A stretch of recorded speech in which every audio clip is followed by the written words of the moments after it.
Hey, Marcos and friends. My name is Megan. Marcos and I talked a while back, and I shared with him my theory about the infinity symbol and past, present, and future.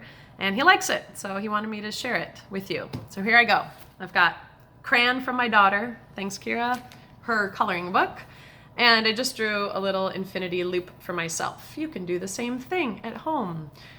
So I view this as past, present, and future. And it's always present, it's always now. And now it's now. And now it's a new now. So it's just an current unfolding of nows. And the past and the future really are just relationships that we have to ideas of things. And we can allow both the past and the future to be mirrors back to us in the present moment. So let's say I'm having a really, really great moment. Like now, this is actually kind of a fun moment. I am relating to my past, and when I talk to Marcos about sharing this idea of past, present, future, it's actually like a really good memory. So I can tell I'm in a really good way, a really good mood right now because of the way I'm experiencing my past. Therapists know this because if you talk with a therapist, they will support you in reframing the events of your past so that you can reframe them in a way that comes from a place of love and gratitude.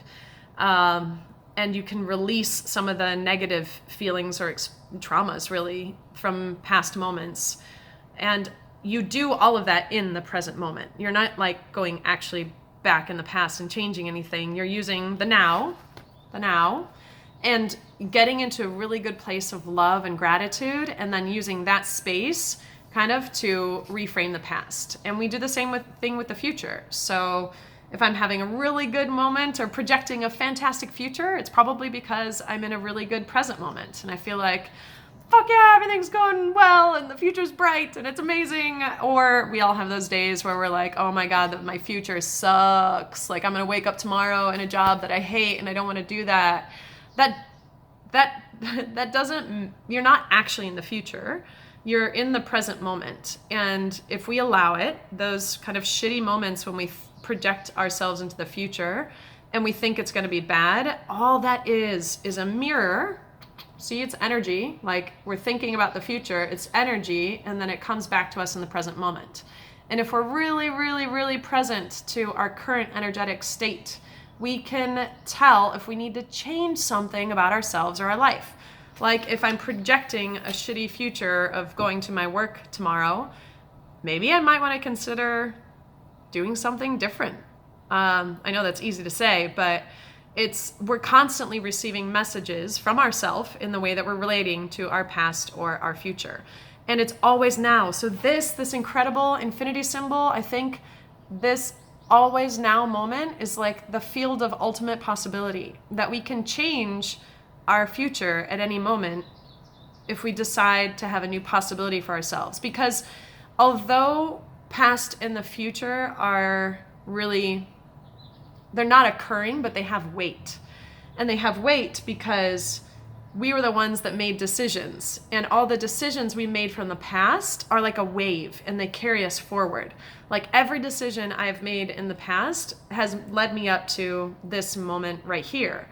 And so that's why time you can kind of consider like a wave, and that everything is going to keep pushing you forward. So if I don't change anything in this present moment, my future is going to look a lot like my past because the past has weight and it's just going to keep propelling me into the future. But we always have a chance to change it. Like it's always now. We can always invent a new possibility. I like to imagine too that I can send energy or receive energy back from the past or the future. I know this sounds like that movie, Back to the Future. I don't know, I don't think we can prove it yet, but energy always exists.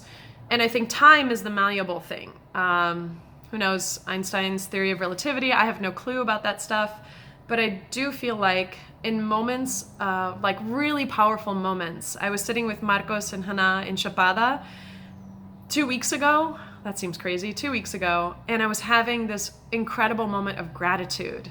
So in that moment, that present moment, I was like thanking my past self. I'm like, how the fuck did I get here to experience this beauty with my family? How is that possible? And so I sat there and I thanked myself. I sent energy of gratitude back to that previous Megan.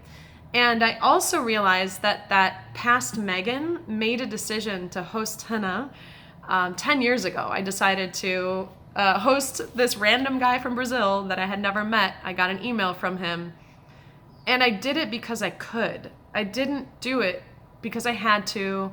I didn't feel obligated. In fact, I probably should have said no because my husband and I were having a really hard economic time in our life. We had real estate companies. The real estate market was crashing. It was really, really hard. But instead of saying no, we decided to say yes. And we hosted Hannah for 6 weeks, and kind of the rest is history. So when I was in Chapada 2 weeks ago, I was really thankful of that past Megan that made a decision to host him. And I noticed that more and more because life is just patterns. They'll keep repeating, and I want to keep repeating the patterns that are creating really beautiful moments for me.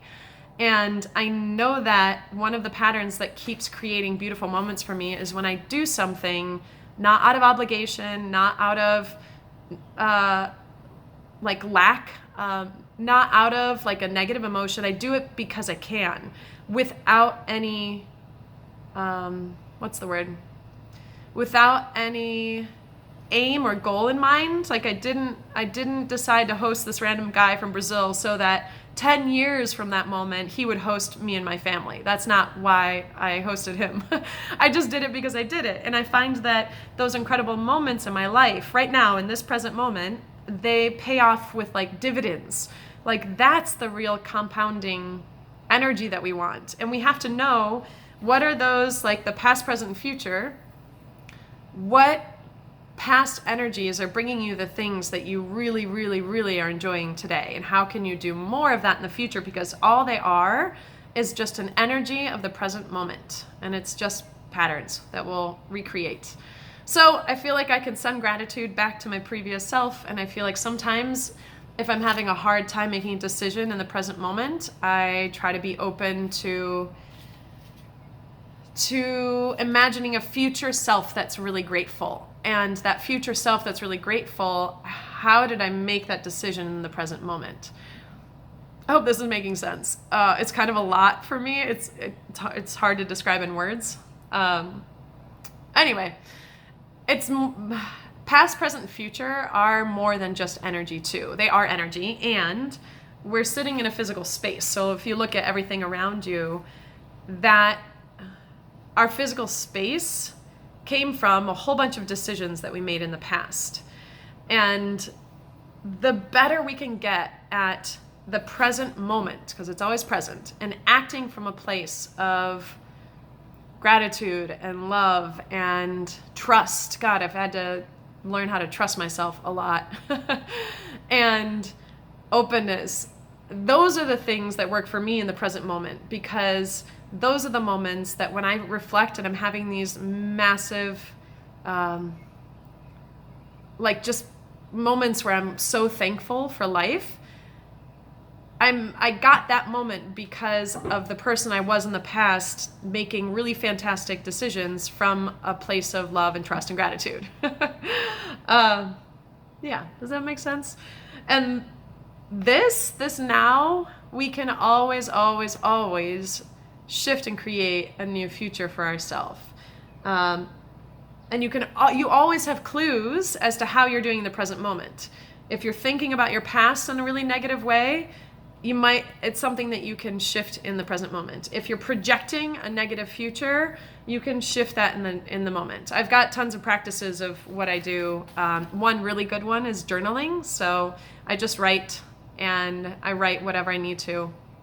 And in that present, and in that moment, if I'm having a hard time, I usually have to release things. I'll release my fear around something.